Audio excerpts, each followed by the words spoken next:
Good afternoon. My name is Jim Ilaria, and I'm a 1994 graduate. Where's my 94 peeps?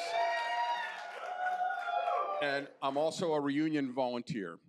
Our next session is called Business, Artificial Intelligence, and Democracy, and could not be more timely given that the election season is upon us. Professor Bruce Kogut is the Sanford C. Bernstein Professor of Leadership and Ethics. He joined CBS facility in 2007 from INSEAD, and previously was at Wharton. At Columbia, he headed up the recent hub project called BAID, B-A-I-D, or Business, AI, and Democracy. Bruce is published primarily in economics, sociological, and management journals across a diverse range of disciplines. He is now engaged in experiments on AI, teams, and new forms of government. He teaches governance and solving social problems and has sat on a number of public company boards and numerous advisory and academic boards. He is currently a member of École Polytechnique External Advisory Board and is an advisor to the Decentralized Research Center. Professor Kogut.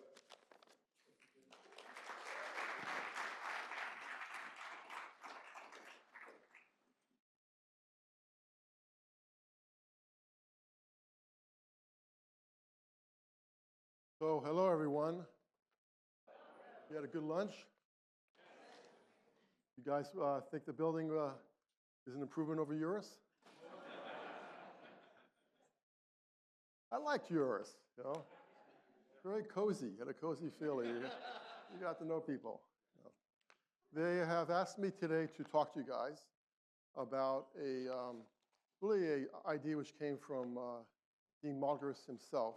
He wanted to create this hub structure. I'm not sure if you heard about this before. Started about 2 years ago. There was 3 projects. The last 2 years, the first round has just ended in May. And I volunteered to lead one of them, propose this idea of doing it on business, AI, and on democracy. Kind of unusual to do it on democracy for a business school. It's a big word, if you wish. Doesn't sound very pragmatic, but it's turned out to be kind of a word which is the word for the year, or the last year, and probably the word for the next few years. We are aware of this issue in the school. We are a school which teaches amazing things. I'm happy to say that I've had that experience of working with students like you, and some of them I've met today who have been in my classes. That's always great. And the school moves along with time. So things just don't stay where they were forever. So there's been a kind of a shift, as no doubt Dean Malgris has told you, towards a little bit more balance towards technology and so on. And he was early in that, and it turned out to be, in many ways, a good call. Not to say that finance is not important, guys, but they're working together in some coordinated fashion. So I don't have a lot of time with you. I have a bit of things I want to tell you about BAID itself, and I'm going to leave a few minutes early because I have a flight at JFK, and all of you who live in New York knows you really have no idea when you're going to arrive at JFK at any time of the night. So I'm going to leave you then, but we'll have a few things to discuss, and you can ask questions on this. I'm restricted here. You probably know that, this line. So I'll stay within that. I'm a little disappointed I can't just plunge into full dive if you wish, because I know a few of you have still yet to answer that question I asked you, 5, 10, 15 years ago. So it's always fun to have these conversations. So we don't have some things which are interesting in this room, so I have to watch up here to see what the PowerPoints are, and I'll do that and move us along. So this is what I have in mind. I'm not sure, now that I see how this is done, I don't think we'd be able to do all of this. So I'll pass through some of this stuff a little bit quicker. But there was, this issue of BAID itself, which I want to say a word more about. Something called cyborgs and centaurs, which are kind of half-naked men in horse form. You can get that. It's all Greek to me, so you have to take it to our dean. Governance and responsible AI, thoughts on democracy if we have time there. We should have some questions and answers, so I may skip again some things to get to get you to say things. How many of you are in the space of, let's say, tech in general? How many of you in the tech area? How many of you happen to be in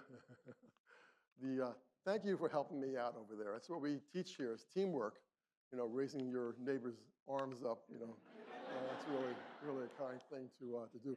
I remember when I was in macroeconomics in my graduate program, they would call you by alphabetical letter, and they got to the K's, and they said, the professor forgot what was his last letter, and I said L. And so he skipped right ahead to this other guy, and he's never forgotten it. Believe me, he's never forgotten he was the one who was called upon. So I told you what BAID was about, what the main ideas are. I just want to introduce you to some of the people who are involved in this. Maybe you've had Geeta Johar. She's played many roles in the school. She's in the marketing area. Geeta's just a really fabulous person. I go to Geeta whenever I really need some advice. She doesn't come to me that often when she needs advice when I think about it. But she should. But Geeta said, we once ran something, the four of us, over the journalism school and with the business school on misinformation. So Geeta's become a person on misinformation, which is part of BAID, obviously. And we brought in also Andre, a colleague who's over in marketing too, and Andrea Pratt, who's now in economics, more of a recent graduate on these things. And the four of us got together and did a lot of this work together. So this is kind of the interesting thing, which sentence I ran into, and I just grabbed it. I thought, why not? This is our systems of government could be called democratic, but we're not governed democratically. Now, this could be something which goes to the annual letter from president or of a company, CEO of a company, or could come from Larry Fink from BlackRock or any of these activists as well in terms of folks who thinks it's this is shareholder run governance. And governance is what I teach primarily, including the corporate governance stuff. But that there's a huge debate about these issues, and some of you may worry about who's running the firm. Sometimes you might actually who's running the state, who's running the government, what. And I'm not talking about the U.S. I'm not gonna have that debate here about it. I see some smiles. I'd like to have that debate, but not to me. I'm not the sucker today to do that particular debate on it. I'll go out for a drink with you. We'll have that discussion. But if the U.S. used to be really highly placed in the world in democracy, and it's fallen quite a bit over the past few years on that. And that if just for the sake of wondering about how does that affect the bonds you guys are selling, there's a little bit of sovereign risk issues always in the background of the macro economy, but there's other reasons to worry about that as well. So this is one of the thoughts I have, but I also think about it in terms of investment clubs and that kind of stuff. Why don't we organize those things more locally? And governance, as governing, you see the relationships there. So if we have time, I'll say a few words about that. We do a few things on this. We try to do something on public outreach, and we try to do things in terms of also putting out these research events and teaching. So I'm going to show you an example of some of the teaching ideas that came out of this, which was actually, I think, was well received by the students in the context of governance, which is important. And we also do some stuff on the research side. So Mario got us going here, and these are the people who were involved in this. Thank you, Dan, for doing that for me.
have a great photographer. So we have a great photographer today.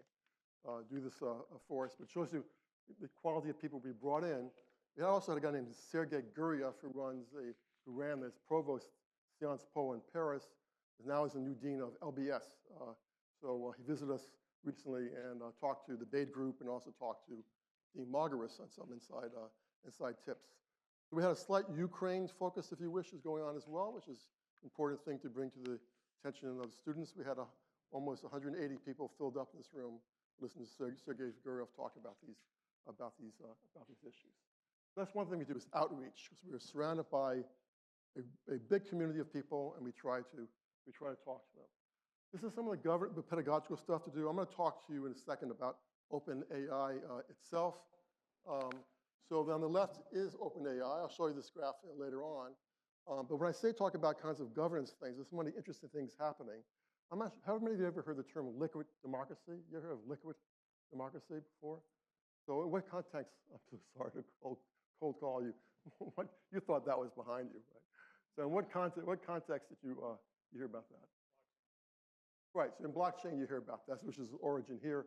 One of our PhD students works for Pantera Capital. He was the guy who came and discussed these issues.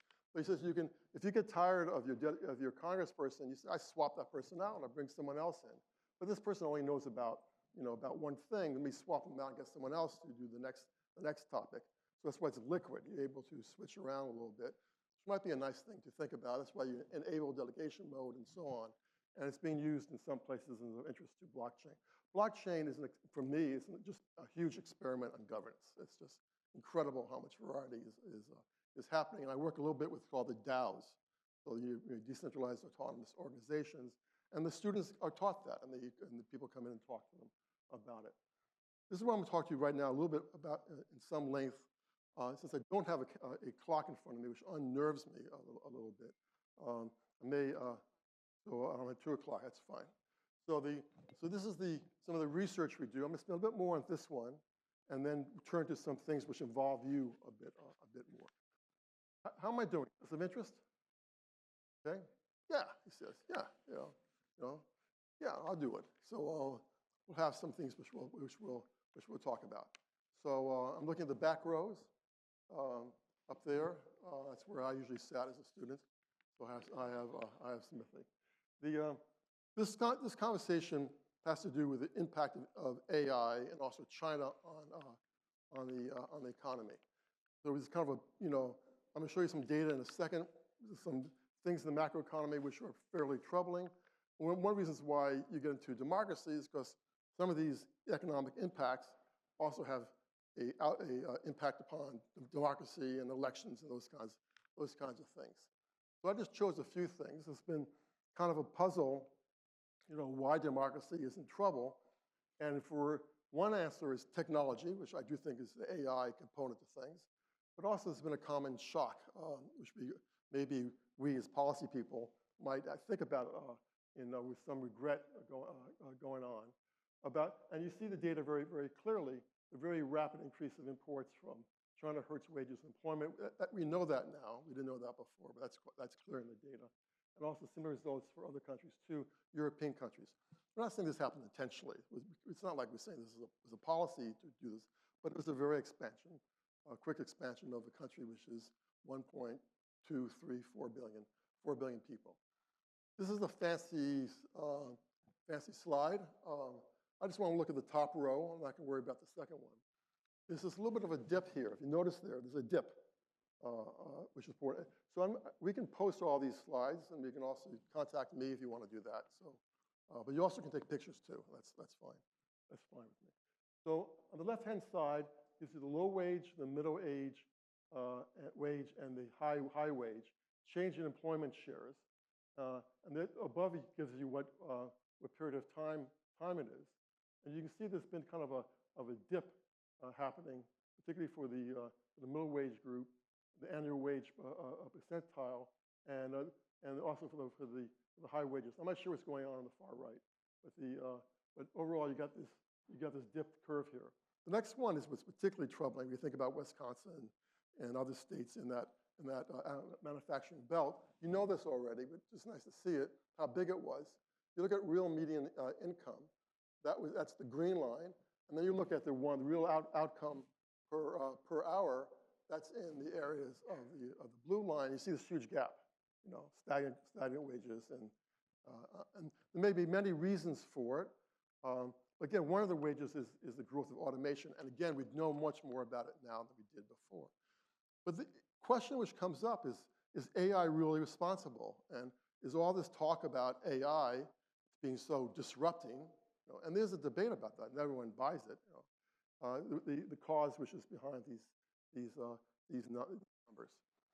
You remember your economics, the great classes that were taught here at business school, and probably your other classes you had during your education.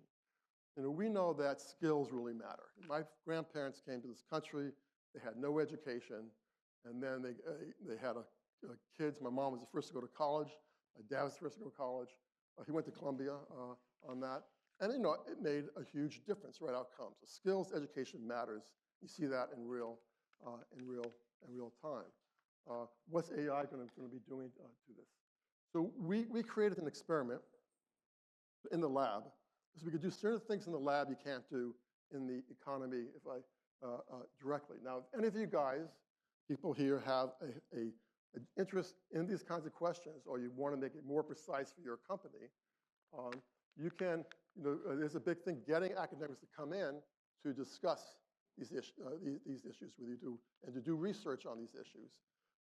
And a huge change in academics over the past 10 to 15 years is that the frontier of scholarship is often in the companies themselves. So there's a lot of collaboration which is going on, and I'm sure, again, Dean Margaret told you about this. So we did this in the lab, which is interesting. How many of you play video games? Oh, like 10%. Really? Only 10%? How many of you were playing games during your classes? Deep confessions of my period of time at Columbia, especially now because there's such good mobile apps. It's even harder to keep things going. So we did the following. This is just giving you an overview of the paper. You want to know how AI impacted team performance and what happens to the behavior of human coworkers when AI comes in. So we work with a video game, and teams of 4 playing a coordination-based game. Coordination-based game means it's not an issue really of, it's not like, a law firm where it's you're fighting for a few positions in the top partnership. That's a tough. I have kids who are fighting that right now. And when you're locked up with them for COVID, you see things you wish you'd never seen before in your life. It's a tough and brutal world out there. I can assure you. Not to mention investment banking and the rest of the experiences which many of you have had. But there's also coordination teams. And oddly enough, we don't know a lot about teams from economics, so we have to do this ourselves. So one thing is automation is worker versus AI. There's also another view here, which is you put them together and actually make them work. This is a beautiful, I think, image here. I'm not sure if it's something I can explain quickly to you. How many of you have done experiments before? You doing experiments? How many of you are in the tech industry doing experiments? So and it's important, right? So that's the great thing about the school is much more literate these days on experiments because of what's happening in tech. So we did this, and we created these rounds. So we had the control one on the right. We have a new hire, brought in a new person to replace them. And then we also had automation, AI coming in, because the Tendon very nicely had an AI agent to play for us. They played for 6 rounds, and then we did a treatment effect on 1/3 of them. That's the new hires, a treatment effect on the other third, automation, and the control we kept the same. This is what it actually looked like. It's not beautiful, but they are. It's better than sitting behind a computer and punching buttons, right? So what do you think? Do you think videos is a reasonable thing to use as a way to do an experiment.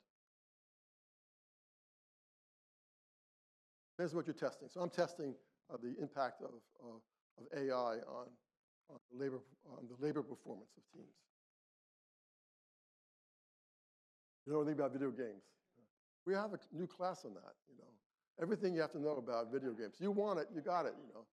So, what do you think? That is the truth, Jim. We had no problems whatsoever recruiting for this particular experiment. It's like filled straight up right away on it. So people get really emotional on these video games, you know. You know, not quite as colorful as what may happen when you just lost $100 million on your screen for real time, but they get pretty colorful in terms of that on that competition. So as I explained to you, we did this design. The first design was to get measurements of Star, how well she plays videos. Now you may think this is silly, but I can't get information. Wouldn't you like to know before you hired someone, get a really precise measurement of their skills? Wouldn't that be great to do that? So the way we could do that here is actually we could just have them, is we want videos people, right? We want to know how good their skills are. We had them play 3 games, and they did it very energetically. And let me just tell you something. There is a huge variance in skills in playing video games. It was remarkable. Then we did the rounds of plays I told you. Then came the change, the treatment effects, and then we played three more. This is the games we played. Nintendo. Those of you who have warm experiences about playing this, you can be happy to see which ones we used. And then we launched into the treatment itself. You know, this is the hiring one, for example. Dan, could you launch this one for me? This is what they see on the screen.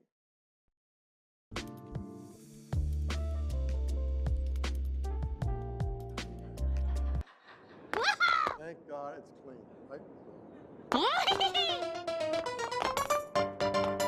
Start.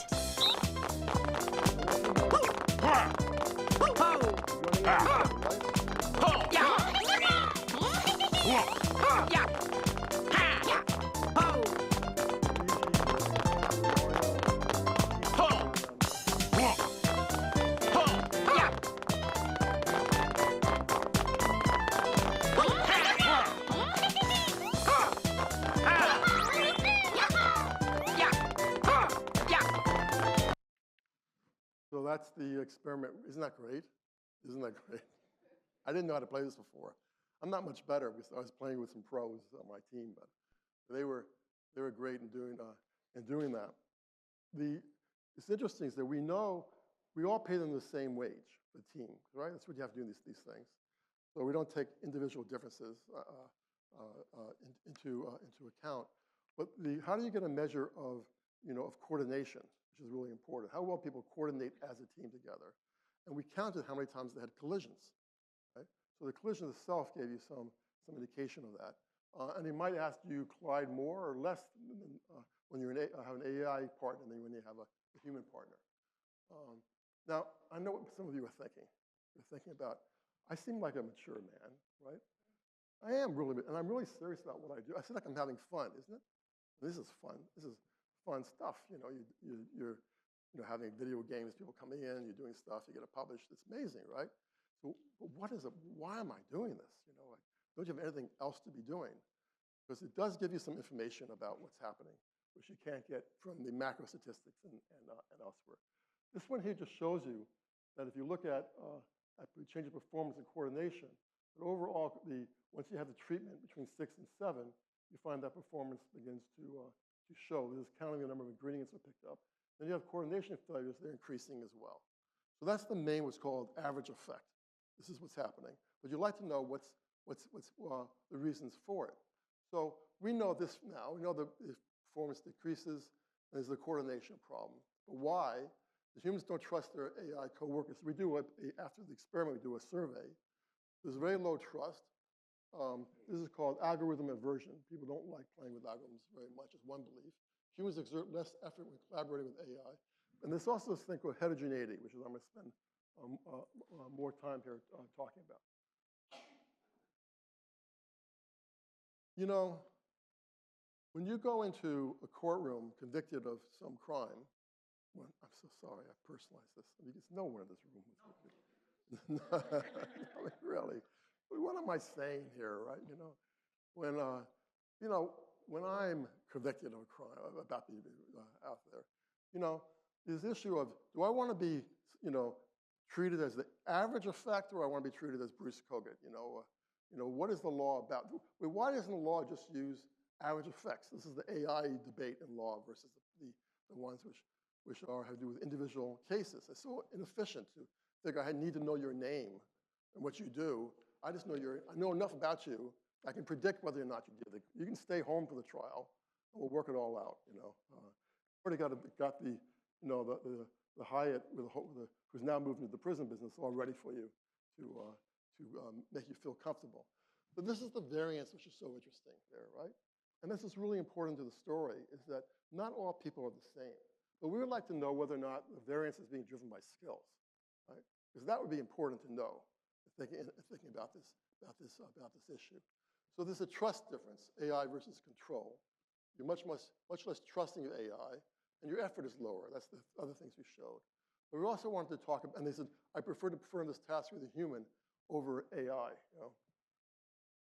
You can't, you can't go drinking with your AI friend. I mean, simple as that, right? I mean, I don't get it really why people don't understand that their colleagues are often their friends. You have marriages with them. You have, other things you do with them. There's lots of things which happen in these particular. Don't smile at me to see ways. You know what teams are for. So these aspects of the workplace, which is not just monetary. So, but this is the thing on the impact of AI team and on productivity by team scale. I squeezed it down to this one thing, and I think it's important to look at it.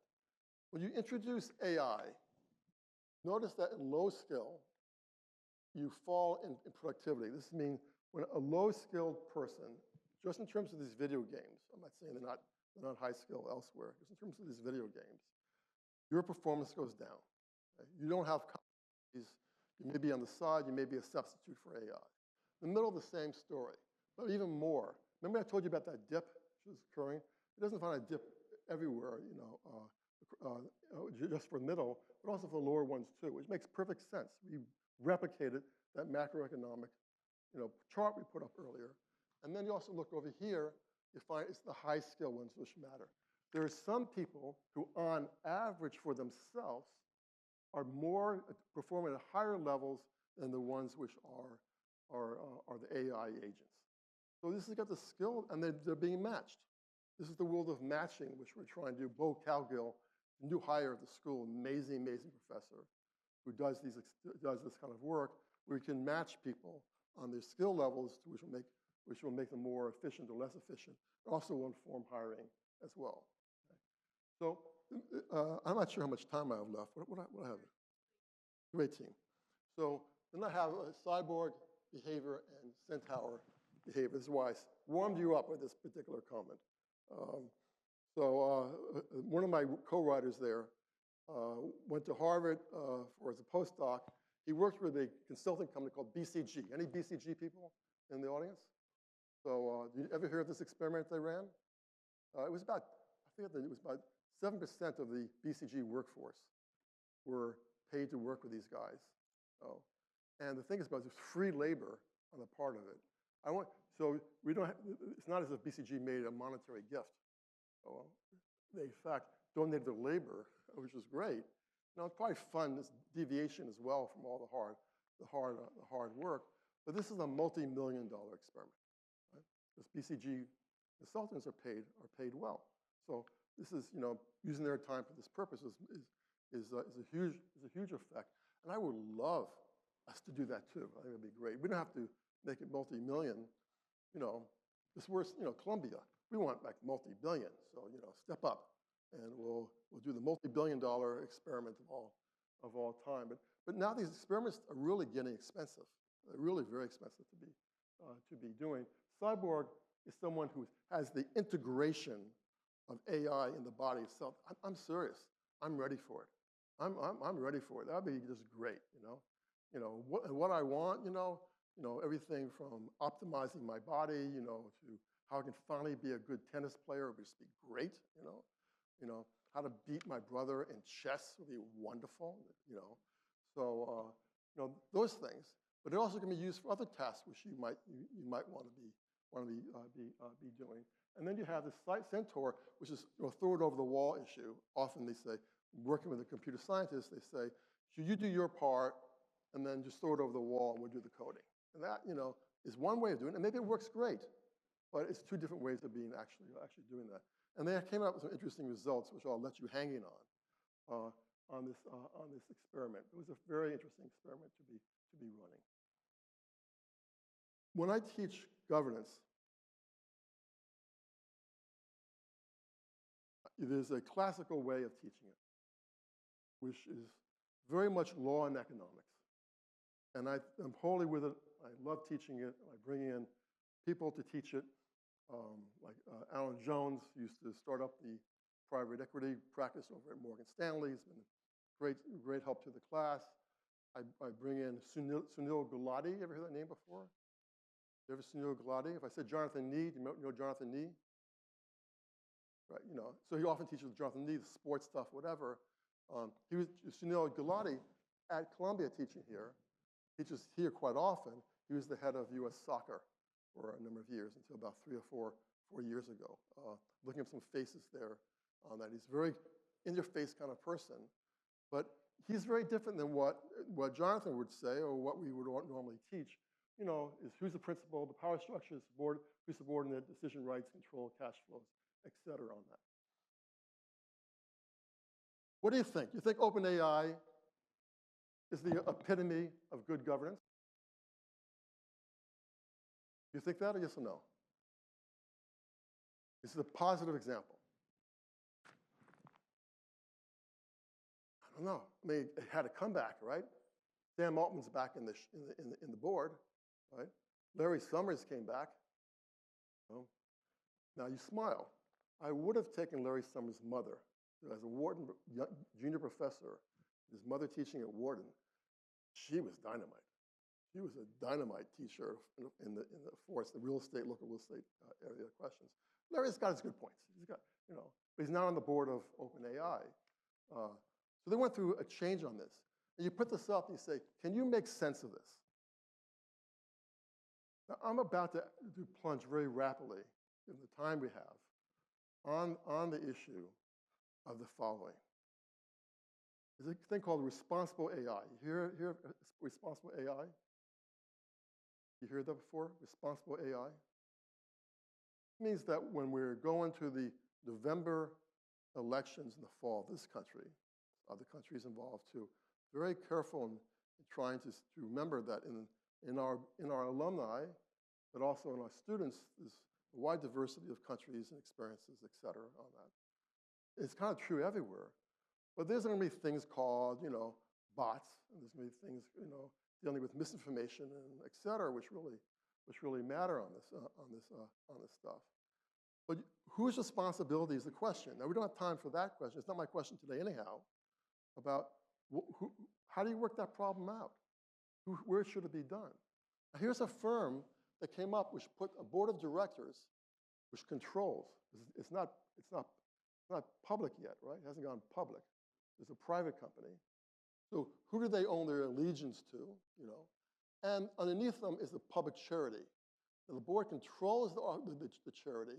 Charity owns the holding company down below, which is AI, nonprofit, employees, and investors. And down below, they got something called the profit company, which is a LLC, which has real investors such as Microsoft, wondering what's happened to their $11 billion during these few days.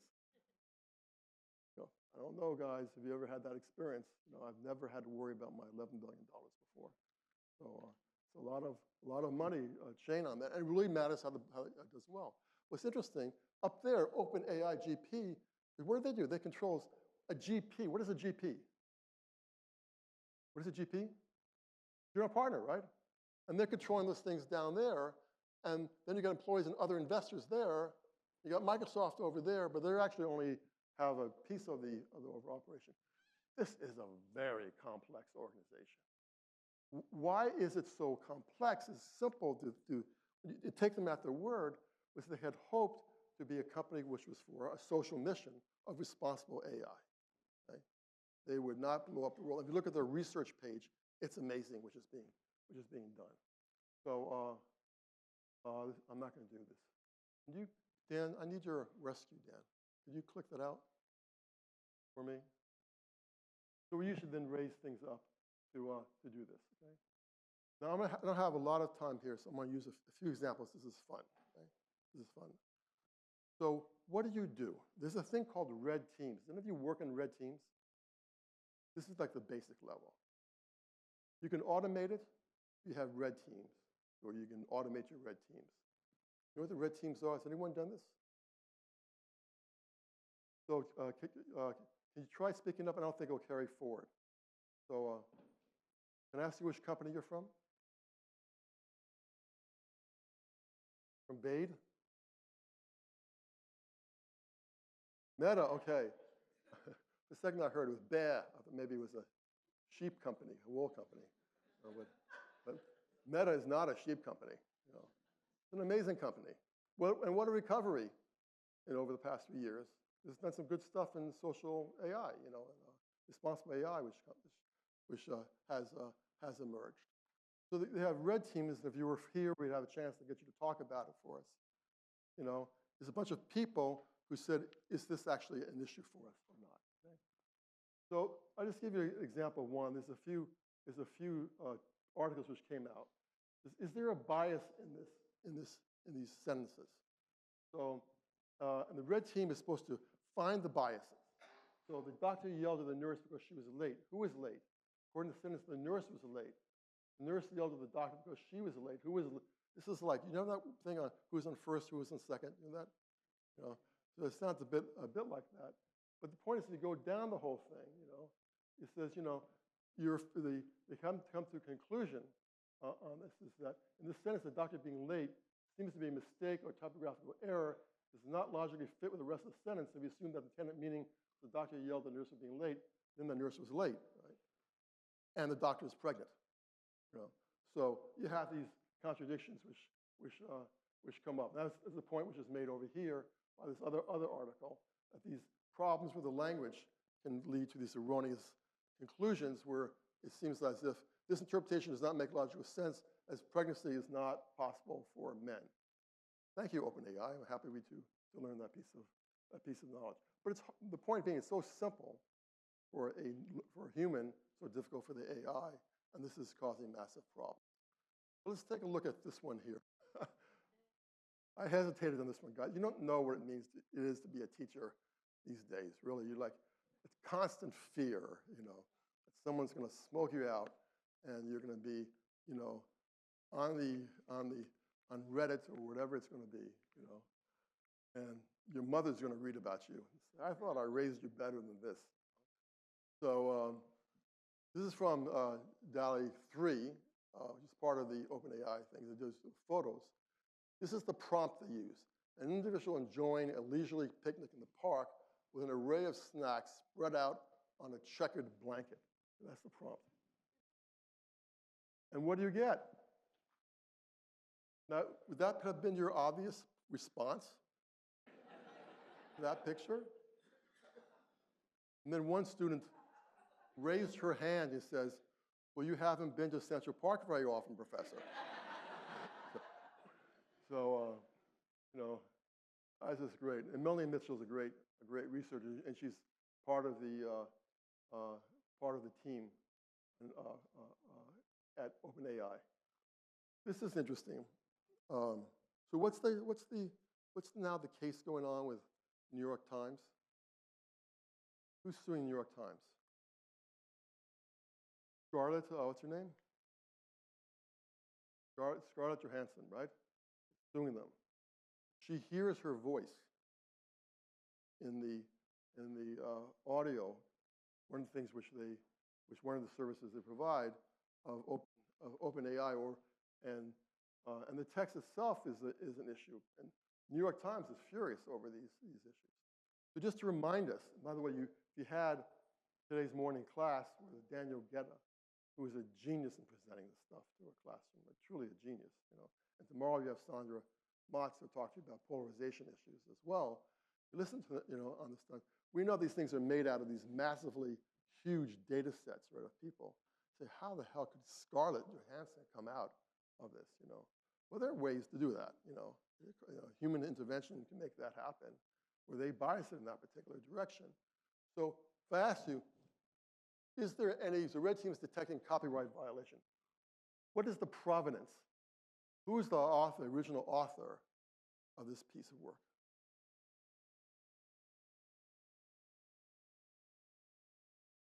Any guesses?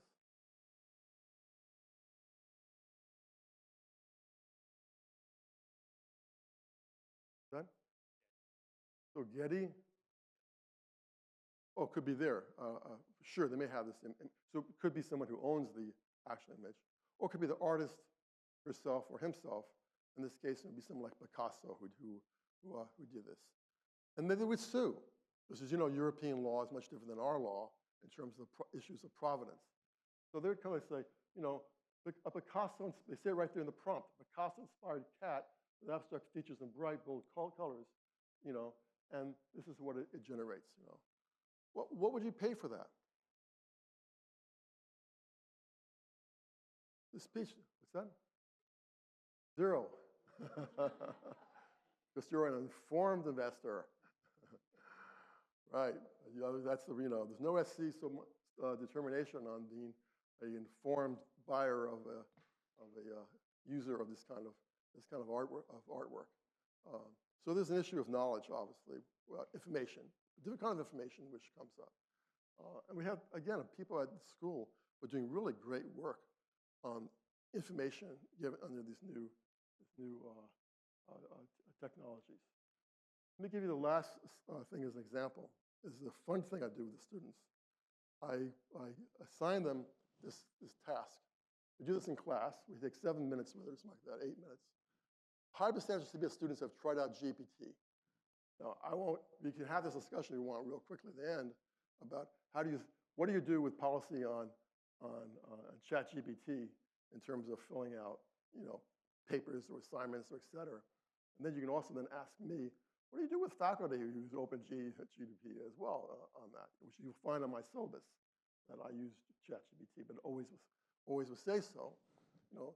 But it has a high level of engagement. So your teams have a high chance of familiarity with large language models, AI for text, images of photos, so DALL-E 3 is for photos. Your assignment may find a place to occupy and split your group in 2 groups. One group prompts the AI response, asking for either image or textual response. One group plays red team and plays the adversarial role, which is what red team does. Maybe afterwards, you can hear if that fits the meta use of it. Looking for bias, copyright violation, unexplainable results. You know, I say this, the meta issue, because this is for end or for, do I end? This is what they came up with. What came up with? Here's a generated image depicting a futuristic vision of the US president. And of course, the students themselves are talking. In our echo, when we video this classroom, we video voice as well. And this is the voice track.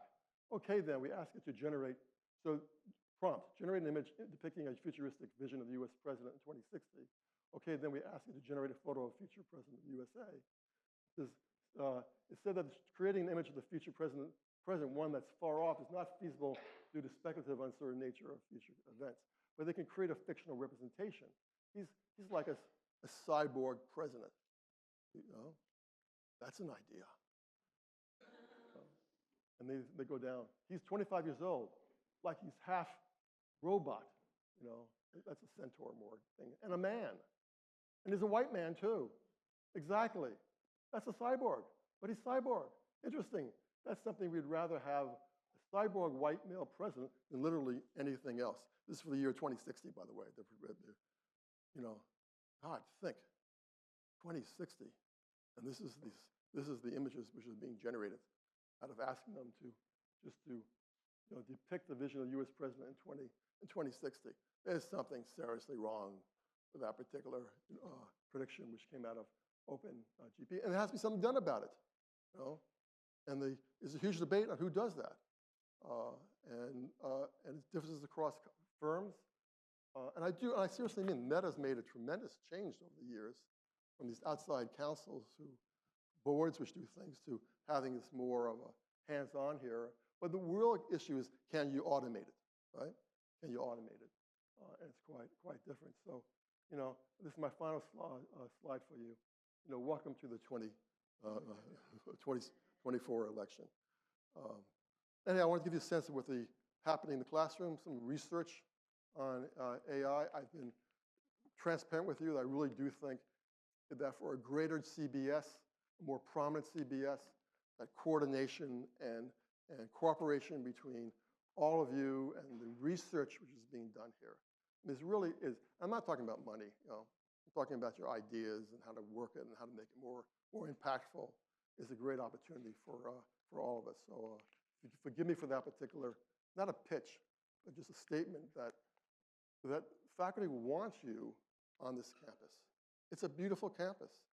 And it would be great if we could have you come in and talk to us and do things. This is just one area of work, but in other areas as well. Okay? So thanks very much on this.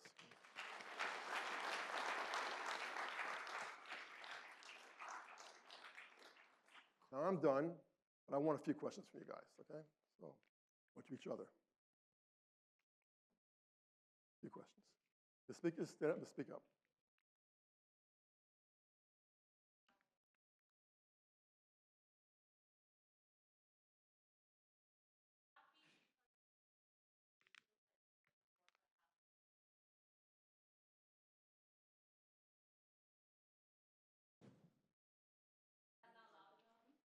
Yeah, we need a mic here, and I usually run around, but I'm restricted to my cage there. When you, it's really loud. When you talked about how when you replace a human coworker with AI and the productivity kind of fell off, could that be because not just the trust, but the lack of communications with the AI? Because even if you get another coworker, you can kind of communicate as you go and re-strategize constantly versus with AI. That might be lacking. Yeah, it could be on that. We actually had we could hear people's voices talking to each other. So we were unable to bring that even among the humans. But the point about the AI actually was a comment which came back from reviewers, et cetera, and it's a fair point. Just as there's other evidence to suggest that there is an aversion on the part of people in general about algorithms, but not all, by the way. Algorithms like Alexa would be a set of algorithms. My mother, who is 99 years old, who still gives me advice, and what's so annoying, it's good advice, it's so annoying, loves her Alexa. I mean, she loves her Alexa, probably more than she loves. No, I won't go there. No. Yes. Uh-huh.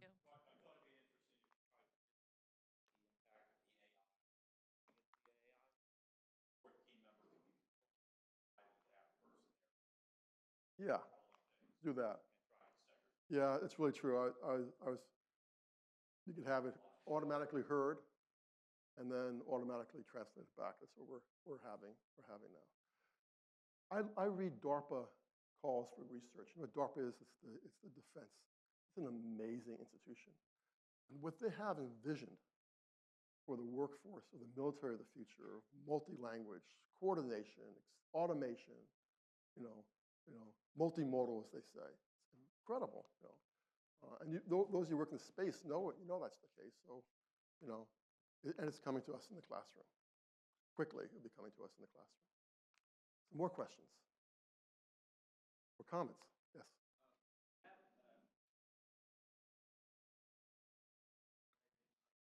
Yeah, I have thought about it. I haven't gotten that to up to the point, but I show the students some slides. I think Anthropic is a really interesting case.